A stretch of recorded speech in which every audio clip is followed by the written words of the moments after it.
नमस्कार दोस्तों। आज हम फिर से हाजिर हैं आपके सामने एक नई वीडियो में एक नई जानकारी के साथ।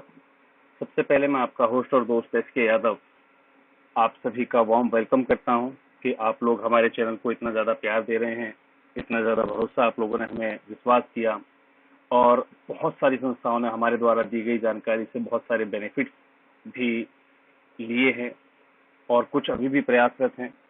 इसी कड़ी में मैं एक बेहतरीन जानकारी के साथ आज आपके समक्ष उपस्थित हुआ हूं, क्योंकि जब भी हम संस्था में किसी भी काम की बात करते हैं तो हमारे सामने एक बड़ी समस्या खड़ी होती है, अगर वो है फंड। और फंड्स लेने के लिए हमें जगह जगह प्रोजेक्ट्स और ग्रांट सप्लाई करनी होती है। जैसा कि पिछले कुछ दिनों में हमने अपने चैनल पर बहुत सारे वीडियोस अपलोड किए, बहुत सारी ग्रांट्स के, लेकिन उन वीडियोस के माध्यम से भी बहुत सारी संस्थाएं इनका बेनिफिट्स लेने में जो है अभी भी संकोच कर रही हैं, या फिर वो अभी बेनिफिट्स पूरे तरीके से नहीं ले पा रही हैं, क्योंकि उनके सामने सबसे बड़ी समस्या आती है प्रोजेक्ट प्रपोजल की। तो आइए आज हम बात करेंगे कि कैसे हम प्रोजेक्ट प्रपोजल खुद लिख सकते हैं। ध्यान रखिएगा दोस्तों कि प्रोजेक्ट प्रपोजल लिखना एक प्रोफेशनल का काम होता है। हालांकि मैं आपको एक प्रोफेशनल नहीं बना सकता, क्योंकि मान लीजिए अगर हमें अकाउंट्स का काम सीखना है तो हमें अकाउंट्स की पढ़ाई करनी होती है, हमें अगर वकालत करनी है तो हमें एलएलबी करनी होती है। तो मैं आपको पर्टिकुलर कोर्स या पाठ्यक्रम तो नहीं दे सकता, लेकिन इस जानकारी के माध्यम से मैं पूरा प्रयास करूंगा कि जो जो पढ़ाई हमें करनी होती है उस पढ़ाई का एटलीस्ट 10% भी अगर आपको पता होगा तो आप एक बेहतरीन प्रोजेक्ट प्रपोजल या इस टाइप की गतिविधियों को आप खुद जज कर सकेंगे, उसमें कमियों को आप जो है खुद आइडेंटिफाई कर सकें। अगर आप किसी से बनवाते भी हैं तो आप इस लायक होंगे कि आप उसमें कमियों को छांट सकें। और अगर आपको बिल्कुल भी नॉलेज नहीं है तो सामने वाले व्यक्ति ने आपको क्या बनाकर दे दिया है आपको कुछ नहीं पता लगेगा, चाहे वो सही हो या गलत। और आजकल मोस्टली मार्केट में जितने भी कंसल्टेंट्स अवेलेबल हैं वो सभी के सभी कॉपी एंड पेस्ट वर्क करते हैं, यानी कि कहीं से भी किसी का डाटा उठा लिया, कॉपी पेस्ट करके नाम चेंज करके आपको पकड़ा दिया और आपके हजारों रुपए उस चीज में खराब हो जाते हैं और प्रोजेक्ट नहीं मिलता, वो अलग चीज है। मैं पूरा प्रयास करूंगा इस वीडियो के माध्यम से कि आप लोग नॉर्मली जो आजकल प्रोजेक्ट कंसल्टेंट आपको जो है प्रोजेक्ट रिपोर्ट बनाकर देते हैं, सेम प्रोजेक्ट रिपोर्ट आप खुद जो है अपने हाथों से ड्राइव करना सीख जाएंगे। लेकिन उसके लिए मेरी एक छोटी सी कंडीशन यही है कि वीडियो को स्किप मत कीजिएगा, पूरी जानकारी ध्यान से सुनिएगा, एक नहीं दो बार, दो नहीं तीन बार। और जब आप पूरी जानकारी को ध्यान से सुन और समझ चुके हों, उसके बाद मैं आपसे गारंटी लेता हूं, आपको विश्वास दिलाता हूं कि आप अपने प्रोजेक्ट प्रपोजल खुद लिखना शुरू करेंगे, और वो भी 100% प्रोफेशनल और इफेक्टिव रूप से। ये मेरा आपसे वादा है। लेकिन एक वादा आपको जरूर करना होगा कि आपने अगर अभी तक चैनल को सब्सक्राइब नहीं किया तो प्लीज आप चैनल को सब्सक्राइब कर लीजिए। जानकारी हमारी अच्छी लगी हो तो वीडियो को आप लाइक हमेशा करें, ज्यादा से ज्यादा शेयर भी करें, और कोशिश करें कि आपके जो भी विचार हों, आपके जो भी कमेंट्स हों, हमें हमारे कमेंट बॉक्स में जरूर आप जो है फॉलो अप दीजिए, जिससे कि हम और भी बेहतरीन तरीके से आप लोगों को जो है जानकारियां सर्व कर सके। तो चलिए बढ़ते हैं हम आपके आज के अपने नए टॉपिक की ओर कि हम कैसे 100% प्रोफेशनल और इफेक्टिव जो है प्रोजेक्ट प्रपोजल राइटिंग सीख सकते हैं, खुद कर सकते हैं। एक बात मैं आपको 110% श्योर कहना चाहूंगा, हमारे बहुत सारे व्यूअर्स हैं, बहुत सारे लिसनर्स हैं जिन्हें पता है कि ऐसे बहुत सारे चैनल्स भी अवेलेबल हैं जहां पर एनजीओ से संबंधित ग्रांट और डिफरेंट डिफरेंट प्रोजेक्ट की जानकारी दी जाती है। लेकिन मैं आपको फिर अश्योर कर रहा हूं कि आज जो जानकारी आपको प्रोजेक्ट प्रपोजल राइटिंग की दी जाएगी वो आज तक ना किसी चैनल पर कभी दी गई होगी और ना ही भविष्य में कोई दे पाएगा, क्योंकि हम हमेशा प्रयास करते हैं कि हम आपके लिए कुछ ना कुछ नया लेकर आएं। और आगे अगर इस कंटेंट को कोई कॉपी भी करता है तो हमारे पास बहुत सारे नए आइडियाज होंगे जिसके माध्यम से हम आपको फिर कुछ इफेक्टिव करना सिखाएंगे। यानी कि ज्ञान कभी कम नहीं होता, जितना आप सीखते जाएंगे वो उतना और बढ़ता जाता है। ये एक समुद्र है, इसमें आप कितना भी गहरे चले जाइए लेकिन गहराई खत्म नहीं होती। तो कोशिश करता हूं कि आज की इस वीडियो में मैं पूरे तरीके से आपको सेटिस्फाई करूंगा कि आप खुद अपना प्रोजेक्ट बना सकेंगे। और आप इस बात को खुद कमेंट बॉक्स में जरूर लिखिएगा कि क्या वाकई में हमारे द्वारा जो जानकारी दी गई है पहले वो आपने कभी सुनी थी या नहीं सुनी थी। अगर वाकई में वो आपके लिए नई हो तो प्लीज आपका मुझे एक फीडबैक जरूर आप कमेंट बॉक्स में दीजिएगा। तो चलिए वीडियो को ज्यादा लंबा ना खींचते हुए बढ़ते हैं हमारी आज की वीडियो में की जानकारी की ओर। आज का हमारा विषय है प्रोजेक्ट। ध्यान रखिएगा, today our topic is project. आज की ये वीडियो मैं हिंदी और इंग्लिश दोनों कन्वर्सेशन में लेकर चलूंगा, जिससे कि हमारे जो व्यूअर्स हैं, काफी सारे हमारे ऐसे व्यूअर्स हैं जिनको हिंदी समझ में नहीं आती है, तो उनको भी जो है इंग्लिश थोड़ा सा पार्ट उनको पता लग जाए। बाकी सारी चीजें हम हिंदी में ही कन्वर्ट करते रहेंगे। Whenever we talk about this topic, our mind directly observes the main tough part of the subject, named as project report or a project proposal. जब भी हम इस टॉपिक के बारे में बात करते हैं, प्रोजेक्ट के बारे में, तो हमारा माइंड एकदम क्लिक करता है दो ही चीजों की ओर, प्रोजेक्ट रिपोर्ट या फिर प्रोजेक्ट प्रपोजल। आपके दिमाग में एकदम एक चीज आएगी, प्रोजेक्ट रिपोर्ट या प्रोजेक्ट प्रपोजल। ठीक है, क्योंकि ये सबसे टफ पार्ट होता है और कहीं ना कहीं हम हिचकिचा जाते हैं, क्योंकि इसके लिए बहुत सारे पैसे हमें खर्च करने होते हैं। डिफरेंट डिफरेंट कंसल्टेंट के डिफरेंट डिफरेंट चार्जेस होते हैं। लेकिन ये ध्यान रखिएगा कि आज हम अपने पैसे बचाना सीख जाएंगे। अब हम अपने प्रोजेक्ट रिपोर्ट या प्रोजेक्ट प्रपोजल हम खुद लिखना सीख जाएंगे, लेकिन उससे पहले हमें पता होना चाहिए कि दोनों के बीच अंतर क्या है, प्रोजेक्ट रिपोर्ट क्या होती है और प्रोजेक्ट प्रपोजल क्या होता है। ध्यान रखिएगा, जब आप कोई काम ऑलरेडी कर रहे हैं या कर चुके हैं, मैं फिर से रिपीट कर रहा हूं, जब आप कोई काम ऑलरेडी कर रहे हैं या कर चुके हैं, उससे संबंधित जब आप अपना प्रोग्रेस कार्ड किसी फर्दर एजेंसी या फंडिंग एजेंसी को आप सबमिट करते हैं, तो वो प्रोजेक्ट रिपोर्ट कहलाती है। और जब आपने किसी से कुछ लिया नहीं है, भले ही आप काम कर रहे हैं प्रोजेक्ट पे, आप पहले से वर्किंग है, लेकिन आपने अभी किसी से कुछ लिया नहीं है, अब आप किसी उस संबंध में किसी की कंपनी या किसी भी एजेंसी से हेल्प लेना चाह रहे हैं, तो उसको प्रोजेक्ट प्रपोजल कहा जाता है। ये टॉपिक बहुत लंबा है, इसके लिए स्पेशल क्लासेस होती हैं, लगभग 30 से 35 दिनों का एक कोर्स होता है। लेकिन मैं पूरा प्रयास करूंगा कि 30 से 35 दिन ना लगाकर आपको इस 35 मिनट में एक टॉपिक जरूर करूंगा क्लियर, क्योंकि ये टॉपिक बहुत लंबा है, इसमें बहुत सारे सब्जेक्ट है, इसमें बहुत सारे विषय भी हैं। आगे आपको जल्दी समझ में आएगा कि मैं किन चीजों के बारे में बात कर रहा हूँ। ध्यान रखिएगा, अब हम प्रोजेक्ट रिपोर्ट की बात नहीं कर रहे हैं, क्योंकि प्रोजेक्ट रिपोर्ट तब जमा करनी होती है जब हम किसी एजेंसी से संबंधित जुड़कर कोई काम कर रहे होते हैं और सामने वाली एजेंसी हमसे रिपोर्ट मांगती है, भाई आपने हमारा पैसा कहाँ लगाया, कैसे खर्च किया, उसकी हमें डिटेल रिपोर्ट तैयार करके दीजिए, तो वो कहलाती है प्रोजेक्ट रिपोर्ट। अभी हम बात करें प्रोजेक्ट प्रपोजल की, क्योंकि अभी हमें ग्रांट्स अप्लाई करने हैं। अभी मोस्टली एनजीओ के पास जो है प्रोजेक्ट नहीं है, बहुत सारे एनजीओ के पास होंगे भी सही, लेकिन फिलहाल हमें एक टॉपिक को लेकर चलना है, तो हम प्रोजेक्ट प्रपोजल को लेकर आगे बढ़ते हैं। चलिए जी, अब बात करते हैं हम प्रोजेक्ट प्रपोजल के बारे में। How to write a project proposal, project proposal लिखे कैसे, ये सबसे बड़ी जानकारी है। Before continuing the same, we must have to know about the project proposal. हम आगे बढ़े कि प्रोजेक्ट प्रपोजल लिखना कैसे है, लेकिन उससे पहले हमें जान लेना चाहिए कि प्रोजेक्ट प्रपोजल होता क्या है। तो चलिए बढ़ते हैं हमारे इस सवाल की ओर। What is a project proposal, project proposal क्या है? What is a project proposal? A project proposal is a written document outlining everything stakeholders should know about a project, including the timeline, budget, objectives, and goals. Your project proposal should summarize your project details and sell your ideas so stakeholders feel inclined to get involved in the initiative. एक परियोजना प्रस्ताव, project proposal को शुद्ध हिंदी में परियोजना प्रस्ताव भी कहते हैं। एक प्रोजेक्ट प्रपोजल एक लिखित दस्तावेज होता है जिसमें हितधारकों को एक परियोजना के बारे में बताया जाता है, जिसमें समय रेखा, बजट, उद्देश्य और लक्ष्य शामिल किए जाते हैं। आपके प्रोजेक्ट प्रस्ताव को, आपके प्रोजेक्ट विवरण को संक्षेप में प्रस्तुत करना चाहिए और अपने विचारों को हमेशा बेचना आना चाहिए, ताकि हितधारक यानी कि जो बेनिफिशियरी है या जो प्रमोटर है, जो आपका फंडिंग एजेंसी है, वो आपकी इस पहल में शामिल होने के लिए अपनी इच्छा जता सके। इतना इफेक्टिव होना चाहिए वो। So how many types of project proposal, ध्यान रखिएगा, यहाँ सिर्फ एक प्रोजेक्ट प्रपोजल की बात नहीं हो रही है, प्रोजेक्ट प्रपोजल के भी बहुत सारे जो है प्रकार होते हैं।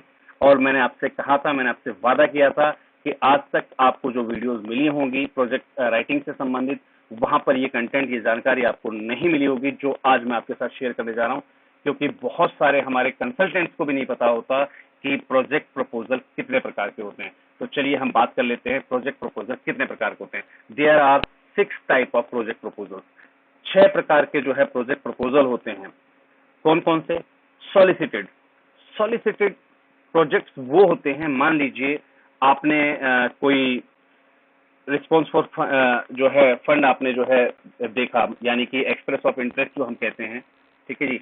तो रिक्वेस्ट फॉर प्रपोजल आपने देखा कि सामने वाली कंपनी ने रिक्वेस्ट फॉर प्रपोजल डाला हुआ है कि भाई ये प्रोजेक्ट है, इसके रिस्पॉन्स में आप अपने जो है सबमिट कीजिए, हमें एप्लीकेशन सबमिट कीजिए। तो वो रिक्वेस्ट फॉर प्रपोजल है। ये आरपीएफ जो मैंने यहाँ पर इंडिकेट किया है, उस आरपीएफ का मतलब है रिक्वेस्ट फॉर प्रपोजल। सो उसके रिस्पॉन्स में, यानी कि जब सामने वाली कंपनी ने ईओआई आपसे मांगा, एक्सप्रेस और इंटरेस्ट आपसे मांगा, या रिक्वेस्ट फॉर प्रपोजल जो है उसने अपना शेयर किया हुआ है, निकाला हुआ है, तो उसके रिस्पॉन्स में जब आप कोई प्रोजेक्ट बनाते हैं तो वो सॉलिसिटेड जो है प्रोजेक्ट रिपोर्ट कहलाती है, आपका प्रोजेक्ट प्रपोजल कहलाता है, सॉरी। एक होता है अनसॉलिसिटेड। अनसॉलिसिटेड वो होता है कि सामने वाली एजेंसी ने कुछ नहीं निकाला है, हमें पता है कि हाँ यार सामने वाली एजेंसी फंडिंग करती है और हमें डायरेक्टली उसको अप्रोच करना है, तो वहां पर हम अनसॉलिसिटेड जो है प्रोजेक्ट प्रपोजल का यूज करते हैं। और मोस्टली हमारे काम अनसॉलिसिटेड जो है प्रोजेक्ट प्रपोजल आता है, क्योंकि ये जो समय होता है, ये जो पहली तिमाही होती है आपकी नई वित्तीय वर्ष की, नई वित्तीय वर्ष हमारा 1 अप्रैल से स्टार्ट हो चुका है, और अगर इसमें पहली तिमाही की बात करूं तो अप्रैल, मई और जून, ये 3 महीने होते हैं अनसॉलिसिटेड प्रोजेक्ट प्रपोजल भेजने के लिए।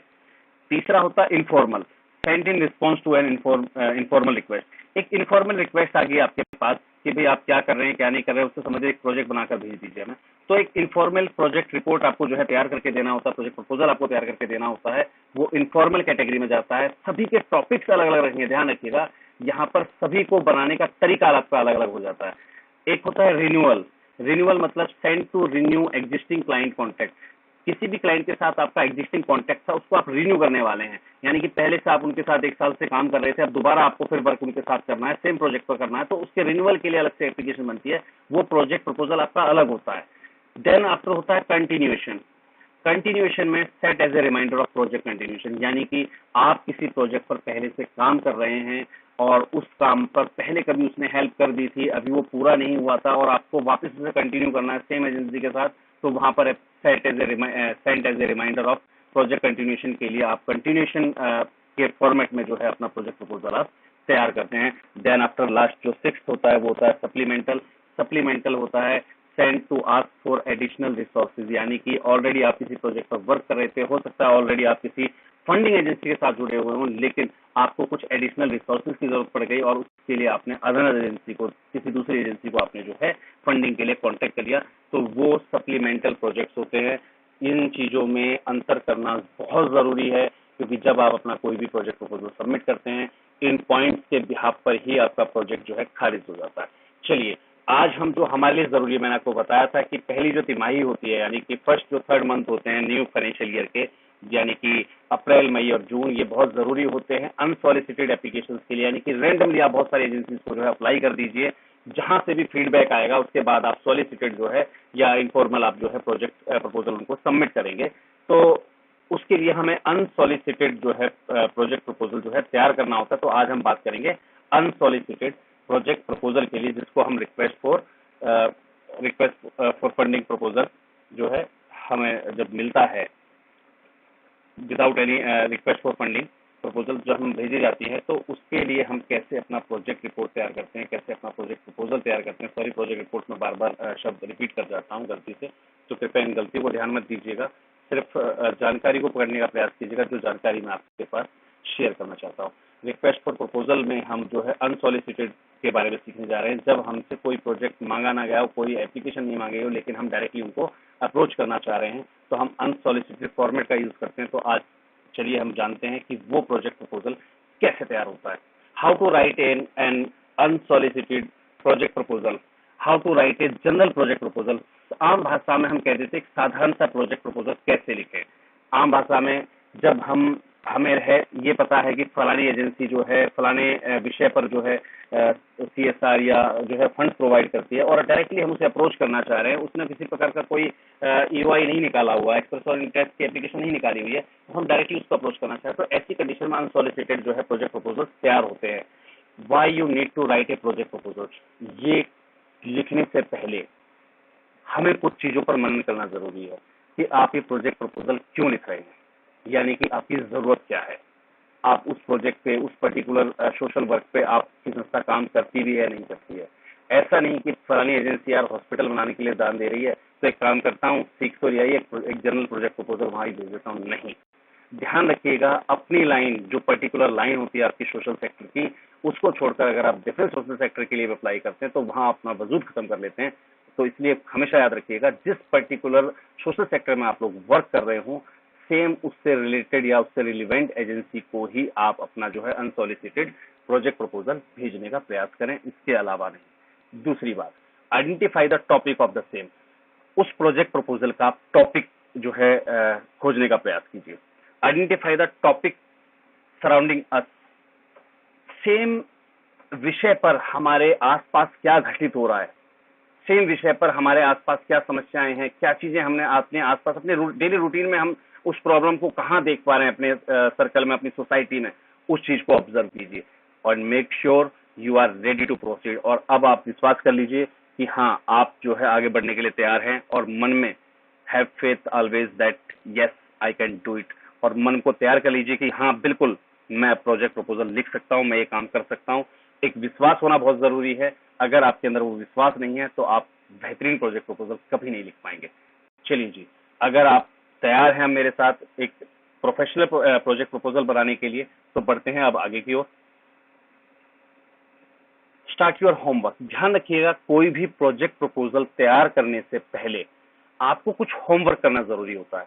इवन देन मैं गारंटी लेता हूं, आपने अगर किसी भी एजेंसी से, किसी भी प्रोजेक्ट कंसल्टेंट से किसी भी प्रकार की प्रोजेक्ट की सर्विसेज अगर ली होंगी, तो सिर्फ उसने आपसे चार्जेस भेजने के लिए कहा होगा, आपने उसको फंड भेज दिए, अपने डॉक्यूमेंट्स भेज दिए और उसने एक जो है लिखित गादड़ फर्रा बोलते हैं हमारे हरियाणा की भाषा में, कि गादड़ फर्रा तैयार करके आपको दे दिया कि भैया ये लो, ये अपना जमा कर दीजिएगा। उसने आपसे कुछ नहीं पूछा, उससे आपने कोई जानकारी कलेक्ट नहीं की, उसने आपसे जो है किसी प्रकार की कोई इन्फॉर्मेशन कलेक्ट नहीं की, आपको किसी प्रकार का होमवर्क नहीं दिया, तो समझ के चलिए कि सामने वाले व्यक्ति ने किसी और का प्रोजेक्ट प्रपोजल आपको यूं का यूं उठाकर नाम बदलकर चेप दिया है। तो ऐसे प्रोजेक्ट प्रपोजल मोस्टली चांसेस होते हैं रिजेक्शन के, क्योंकि सेम प्रोजेक्ट प्रपोजल जो है आपकी एजेंसी के नाम से जा रहा है, सेम प्रोजेक्ट प्रपोजल पता नहीं उन्होंने कितने लोगों को बेचा होगा, और वही प्रपोजल आप जो है सेम एजेंसी को भेज रहे हैं। तो एजेंसी पागल नहीं है। अगर वहां कोई व्यक्ति इन चीजों को वेरीफाई करता है, स्क्रूटनी करता है, तो वो इसीलिए बैठा हुआ कि एक बार वो आपके प्रोजेक्ट प्रपोजल पे नजर मारेगा और उसे पता लगा कि यार सभी के प्रोजेक्ट प्रपोजल में सेम वाला पेज है, स्टार्टिंग सेम पेज से कर रखी है, सिर्फ लोगो और नाम चेंज है, सेम 11 पेज की प्रोफाइल बना रखी है, ठीक है जी, 2-4 एजेंसी सब सेम है, देखा उसने पैराग्राफ भी लगभग लगभग सेम है, सिर्फ नाम चेंज है। तो ऐसे में वो सभी कॉपी की गई प्रोफाइल्स को, सभी कॉपी की गई एप्लीकेशंस को रिजेक्ट कर देता है। यानी कि आपने अपना पैसा भी खो दिया और प्रोजेक्ट भी आपको नहीं मिलेगा। ये श्योर्ड है, 110% श्योर्ड है कि वो प्रोजेक्ट आपको नहीं मिलेगा। तो ध्यान रखिएगा कोई भी प्रोजेक्ट प्रपोजल लिखने से पहले आपको होमवर्क कर लेना बहुत जरूरी होता है। और अगर कोई प्रोजेक्ट कंसल्टेंट बिना होमवर्क के आपको जो है प्रोजेक्ट प्रपोजल बनाकर दे रहा है, तो बिल्कुल आप उससे डील मत कीजिए। अपना प्रोजेक्ट प्रपोजल आप खुद बनाने का प्रयास कीजिए। इससे आपके बहुत सारे पैसे भी बचेंगे और आपको एक नॉलेज, एक सीखने का जो है आपको अवसर मिलेगा, जिसके माध्यम से आप बहुत कुछ नया कर सकते हैं और बहुत सारे अपनी खुद की एजेंसी के लिए आप बहुत सारे वर्क कर सकते हैं। चलिए बढ़ते हैं हमारे टॉपिक की ओर। सबसे पहले क्या करना होता है, find your eligibility and compare your documentation.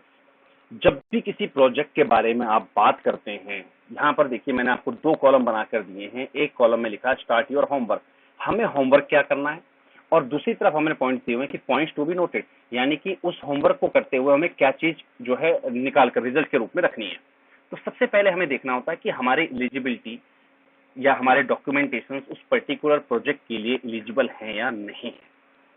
अगर हैं तो आप आगे बढ़िए, ऐसा नहीं कि ड्रॉप कर देना है। अगर आप एलिजिबल नहीं है लेकिन आप फिर भी सीखना चाहते हैं, तो बिल्कुल आप कंटिन्यू कर सकते हैं, लेकिन इसको सबमिट मत कीजिएगा।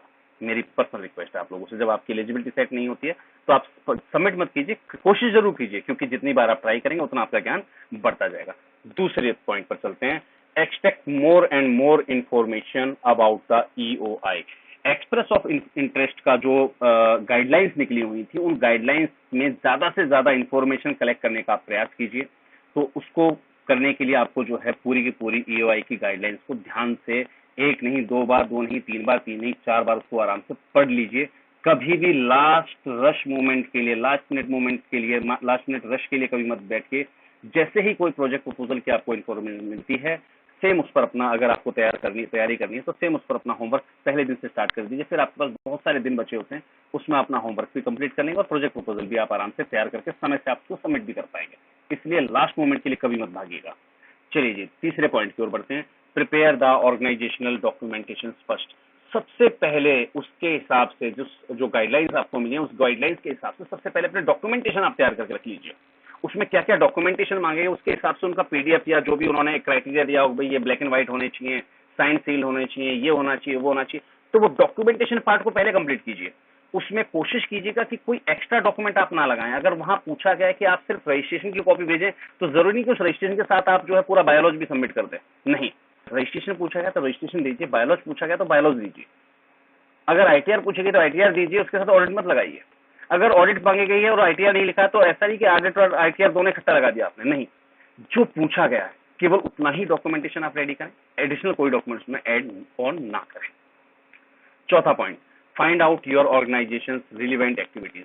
अपनी खुद की संस्था की उस संबंधित प्रोजेक्ट में की गई जो भी उस प्रोजेक्ट से समझ, मान लीजिए कोई प्रोजेक्ट निकला हुआ है भाई वृद्धाश्रम के लिए, तो आपने बड़े बुजुर्गों के लिए क्या क्या काम कर रखे हैं। आपने वृद्धाश्रम नहीं चलाया कोई बात नहीं, लेकिन आपने कभी उनकी हेल्प की हो, किसी बूढ़े को रास्ता पार कराया हो, आपने किसी भी प्रकार का कोई भी डाटा अपने पास अगर कलेक्ट रखा हुआ है, आपके पास है उससे रिलेवेंट, कि आपने बूढ़ों को भोजन कराया था, आपने बूढ़ों को जो है कोई मीटिंग दी थी, आपने प्रौढ़ शिक्षा का कोई कार्यक्रम किया था, एक दिन उसको उनको बैठा के पढ़ा दिया था, एक दिन उनके साथ आपने एंजॉय कर लिया था, एक दिन उनके साथ आपने पिकनिक बना ली थी, कुछ भी, what ever the relevant activities from the same topic, अगर सेम टॉपिक से रिलेवेंट कोई भी एक्टिविटी आपने कर रखी है तो उसको आप जो है कलेक्ट कर लीजिए, उनको आप मार्क आउट कर लीजिए जो उसमें से मोस्ट इफेक्टिव हो और जिनके प्रूफ्स भी आपके पास अवेलेबल हो। सिर्फ ये नहीं कि अपने पेन से लिख दिया कि हमने तो ये भी करा था, ये भी करा था, उसके संबंधित आपके पास प्रूफ होने चाहिए। अगर आपने कहीं सोशल मीडिया पर पोस्ट कर रखा तो उस पोस्टर को मत उठाइए, उस पोस्ट को उठा लीजिए पूरा, कि फलाने तारीख को आपने पोस्ट कर रखी थी।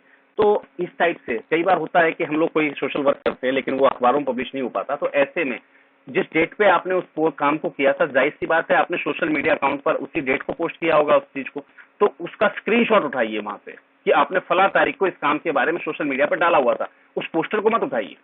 चलिए जी, यहाँ से हम समझ चुके हैं कि mark out the most effective जो है हमारे एक्टिविटीज है, उनको हमें मार्क आउट करना, उनको कलेक्ट कर लेना है।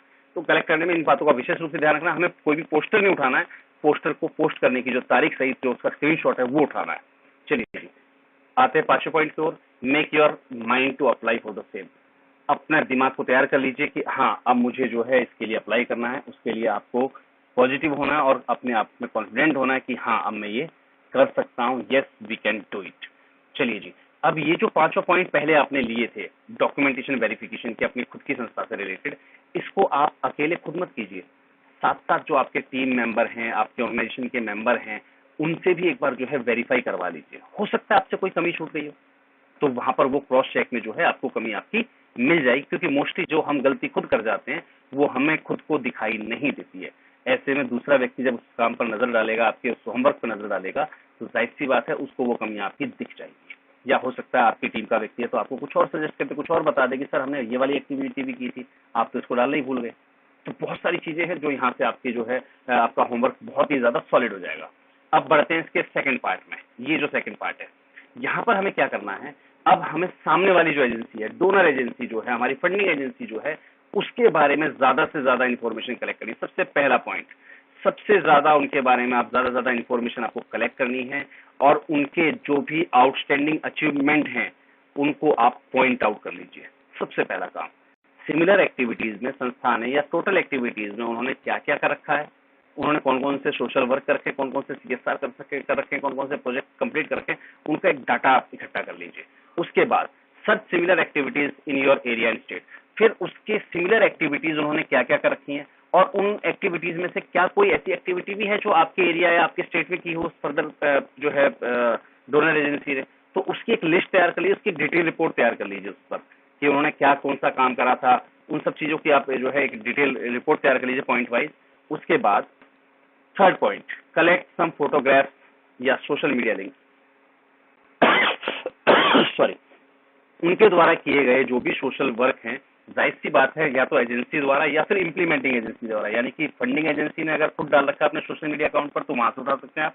अगर किसी जो है इंप्लीमेंटिंग एजेंसी, आप जैसे किसी एनजीओ ने उनके साथ मिलकर काम किया था, तो उनके सोशल मीडिया लिंक से आप उनके सोशल मीडिया प्रोफाइल अकाउंट से उन लिंक्स को उठा लीजिए जहां पर उन्होंने उस पर्टिकुलर काम के बारे में पोस्टिंग की हुई, उनके फोटोग्राफ से उनको कलेक्ट कर लीजिए। उन सबको कलेक्ट करके आप एक डाटा अपने पास तैयार कर लीजिए। चलिए जी, collect their impact reports and effects on society.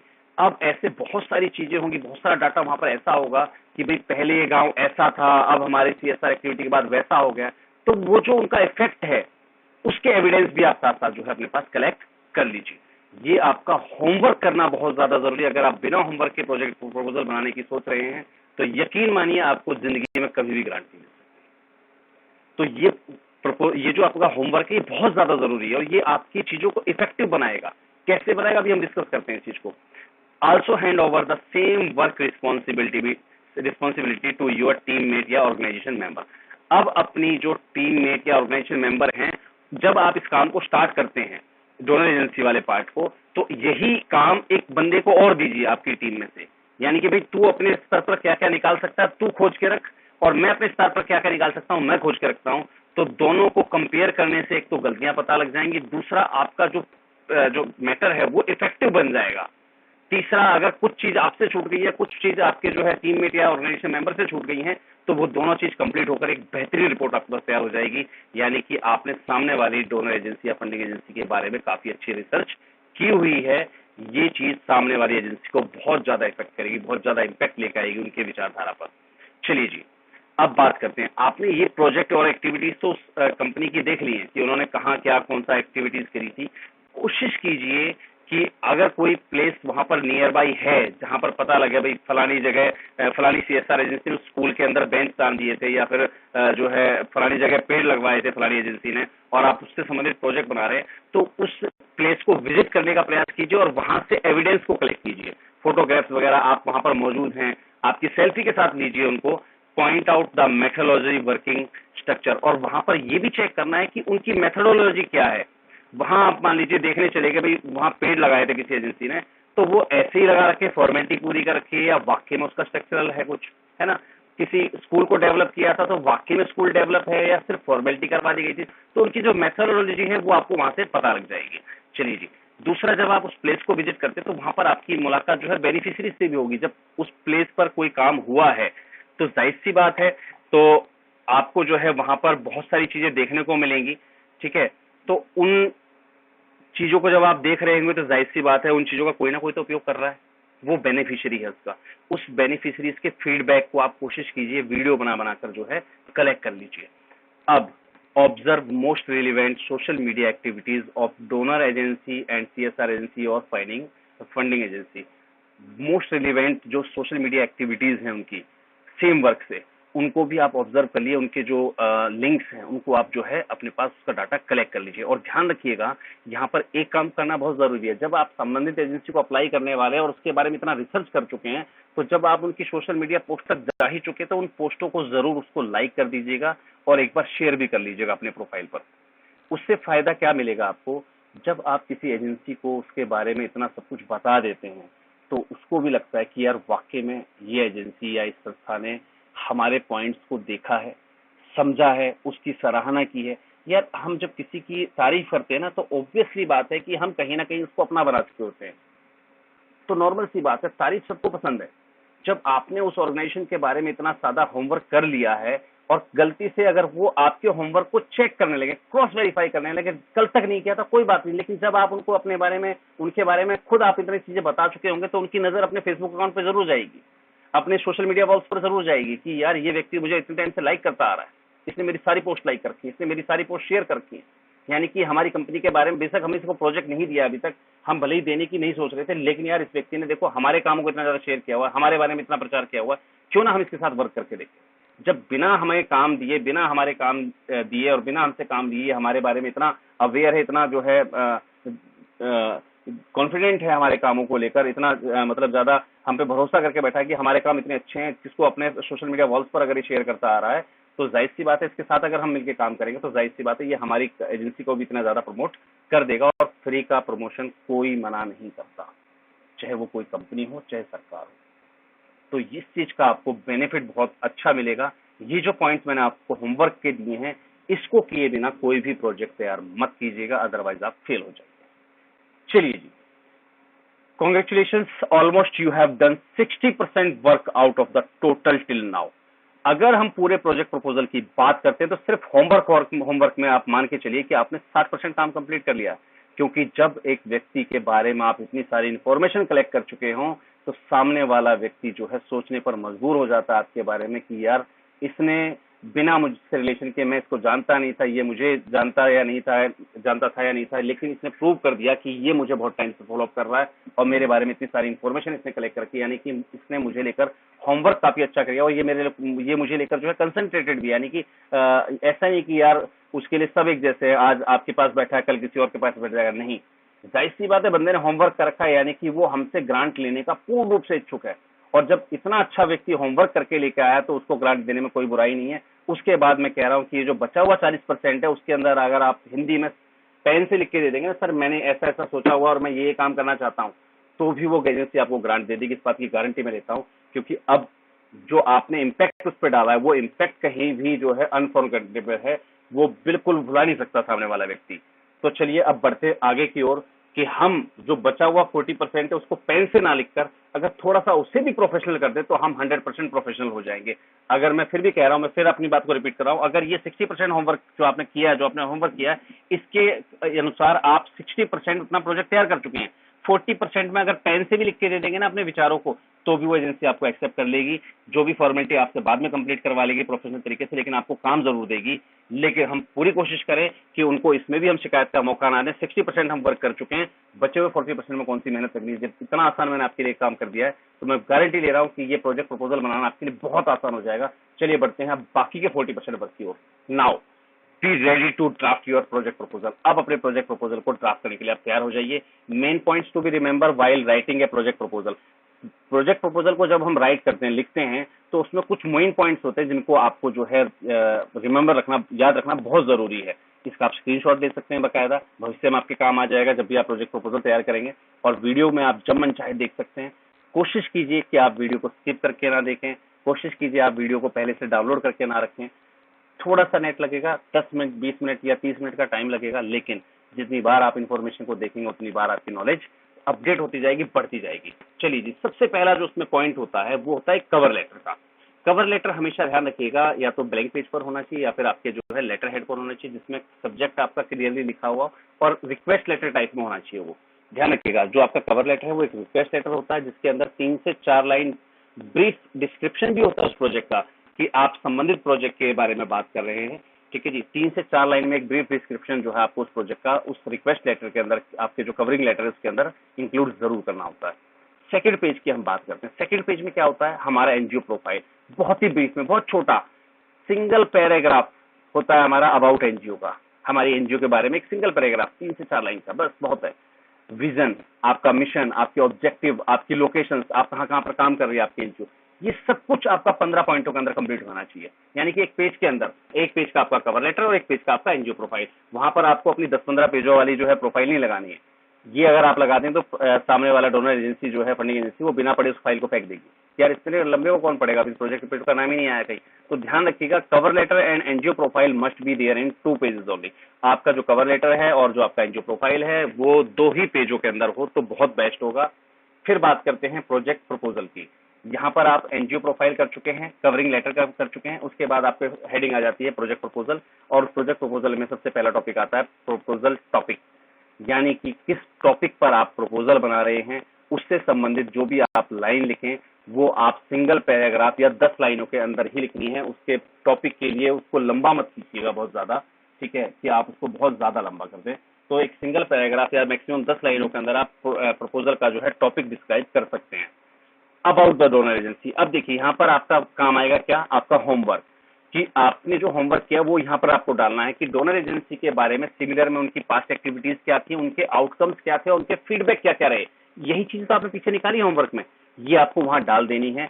और अब इनको डालने के बाद फिर आपको अपनी संस्था का नाम लिखकर उसको कनेक्ट कर देना है आपकी पिछली सोशल एक्टिविटीज से, कि भाई जैसी जैसी आपने एक्टिविटीज की और आपके जो आउटकम्स है, आपके जो रिजल्ट है वो बहुत ही शॉकिंग है, बहुत ही अवेशम है, बहुत ही मतलब ट्रिमेंडस है, बहुत ही ज्यादा उसकी बढ़ाई कर देनी है। और उसको बताना है कि हमारी संस्था भी कुछ इसी टाइप के वर्क जो है पिछले इतने समय से करती आ रही है। और इस संबंध में हमने जो आपका ईओआई यानी कि एक्सप्रेस ऑफ इंटरेस्ट, आपकी जो प्रोजेक्ट प्रपोजल आपने मांगे हैं, हमने उसके बारे में जैसे ही सुना तो हम चाहते हैं कि आप हमारे साथ मिलकर इस काम को आगे बढ़ाएं। वहां पर अपने प्रोजेक्ट को आपको जो है एड्रेस कर देना, आपकी एक्टिविटीज को एड्रेस कर देना है। So connect your previous social activities with UI and prove relationship with you and your activities addressing the same concept, the same project, the same problem. उस सेम प्रॉब्लम को address करते हुए आपको अपनी एक्टिविटीज को उससे लिंक कर देना है। यहां तक आपका काम कंप्लीट हुआ, उसके बाद आ जाएगी फिर आपकी प्रोजेक्ट लोकेशन, कि आप किस प्रोजेक्ट लोकेशन को आपने ऑप्ट किया है, चूज किया है काम करने के लिए, वो 4 से 5 लाइनों में आप कंप्लीट कर दीजिएगा। प्रॉब्लम स्टेटमेंट, यानी कि उस काम को करने में क्या क्या दिक्कतें आ रही है आपको, आपने किन किन चीजों की, किन किन परेशानी को आपने ऑब्जर्व किया है, आप क्यों इस काम को कर रहे हैं, आपने उस सेम प्रोजेक्ट को ही क्यों चुना। भाई उस संबंध में उस जगह आप देखेंगे ना, भाई मान लीजिए आप प्लांटेशन के बारे में बात करें तो वहां आप एक जो है अपने एक रीजन भी तो रखेंगे, भाई आपने उस प्रोजेक्ट को क्यों ऑप्ट किया। भाई हमने पिछले लॉकडाउन में देखा बहुत सारे लोग ऑक्सीजन की कमी से मर गए, है ना, इसलिए हमारा विचार रहा है कि हम इसी प्रोजेक्ट पे वर्क करें, है ना, हम इसे क्यों कर रहे हैं, कारण हमने सिद्ध कर दिया वहां पर।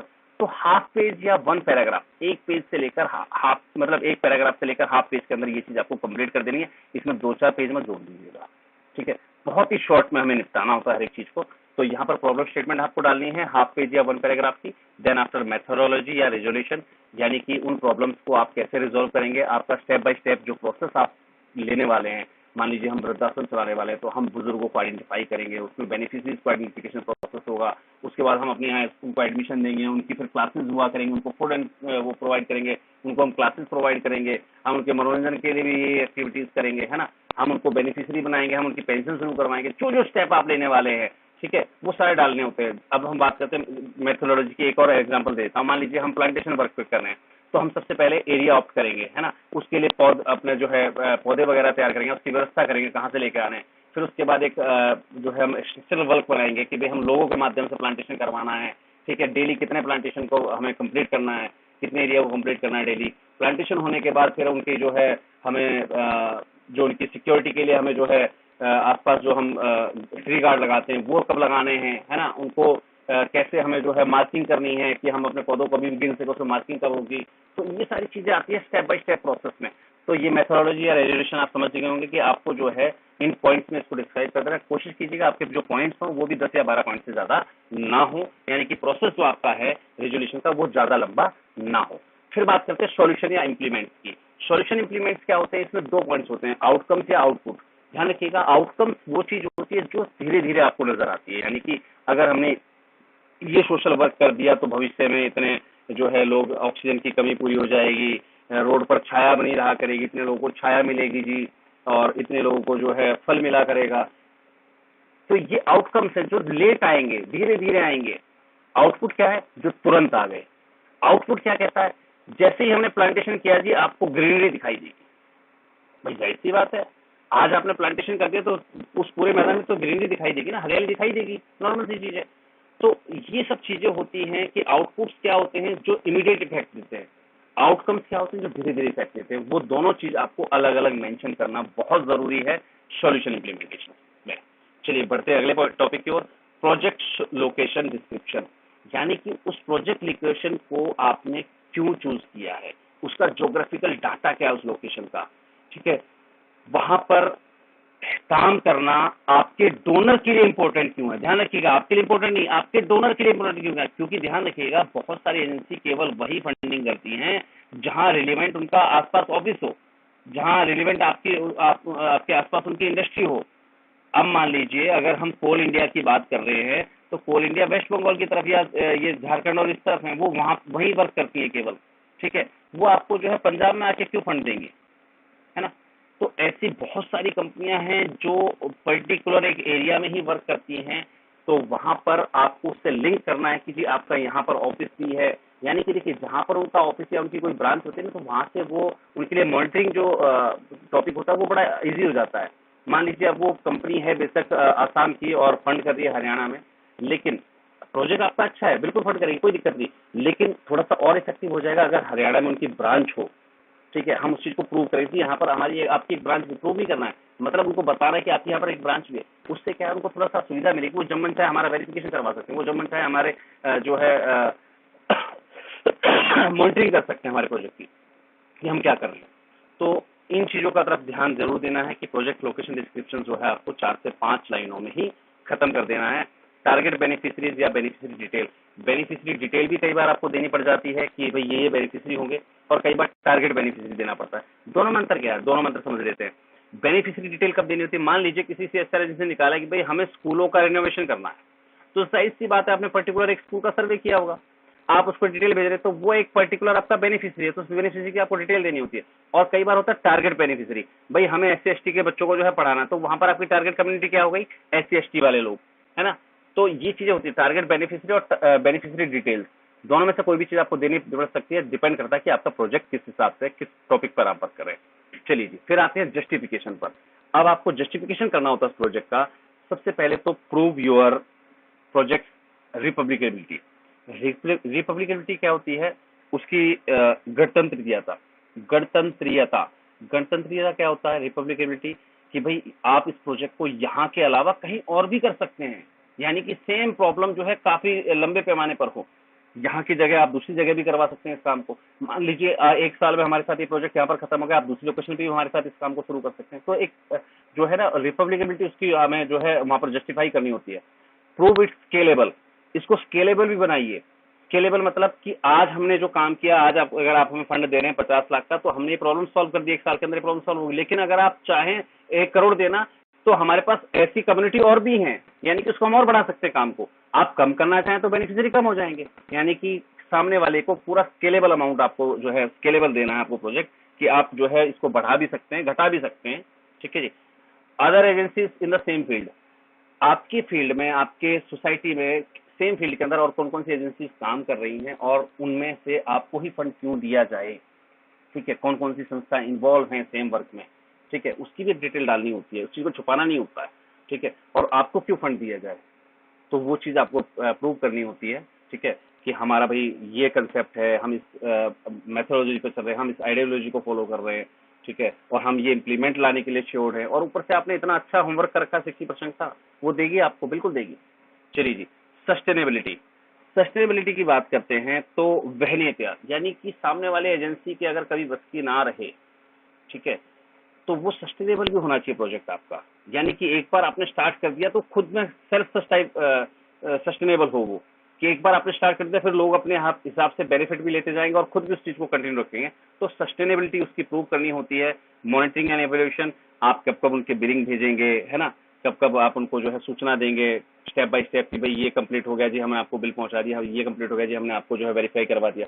तो जो इसकी आपकी जो मॉनिटरिंग है, ठीक है, वो आप हर महीने करेंगे, हर हफ्ते करेंगे, हर तिमाही करेंगे, प्रोजेक्ट पूरा होने पर करेंगे, या साल में 1 बार करेंगे, 2 बार करेंगे, जो भी है वो आपको जहाँ पर मॉनिटरिंग और इवैल्यूएशन में डालना होता है। इवैल्यूएशन में ध्यान रखिएगा, फिर आपकी डिटेल बजट समरी हो जाती है, कि आपकी जो बजट समरी है वो बिल्कुल डिटेल में होनी चाहिए, कहाँ किस चीज के लिए खर्चा लग रहा है। अगर उसमें सैलरी है तो सैलरी डालिए, अगर उसमें ट्रैवल एक्सपेंस तो ट्रैवल एक्सपेंस डालिए, अगर उसमें किसी प्रकार के सामान खरीदें तो सामान की लिस्ट डालिए, साथ साथ उसकी कोटेशन भी डालिए। ये भी ध्यान रखिएगा, अगर कोई सामान उसमें परचेज करने के लिए अगर नौबत आ रही है उस प्रोजेक्ट में, तो उसके साथ साथ ना 1-2 कोटेशन भी आप जरूर डालिएगा। चलिए जी, तो डिटेल बजट समरी हो गई आपकी। उसके बाद हो गया रोड मैप या माइलस्टोन। रोड मैप या माइलस्टोन क्या होता है, कि भाई आप कितने समय में किस काम को कंप्लीट कर लेंगे। यहाँ पर देखिए, यहाँ पर हमने मेथोडोलॉजी में कुछ पॉइंट्स दिए हुए थे, कि भाई हम सबसे पहले आइडेंटिफिकेशन प्रोसेस करेंगे, बूढ़े कितने लोग हैं हमारे पूरे सोसाइटी के अंदर, तो वो बूढ़े कितने लोग हैं, वो आइडेंटिफिकेशन प्रोसेस आपका कितने दिनों में कंप्लीट हो जाएगा, 10 दिन में, 20 दिन में, 1 महीने में, 3 महीने में। ठीक है, उसके बाद आप उनका एडमिशन आप कब करेंगे, यानी कि उनको आप अपने आश्रम में कब तक लेके आएंगे। तो ये सब चीजें होती है कि रोड मैप आपको देना होता है, कि आप 2 महीने में ये काम कंप्लीट कर देंगे, 2 महीने में कंप्लीट हो जाएगा, उसके 2 महीने बाद ये हो जाएगा, उसके 4 महीने बाद ये हो जाएगा, उसके 1 साल बाद ये हो जाएगा। तो वो एक रोड मैप या माइलस्टोन आपको देना बहुत ज्यादा जरूरी होता है।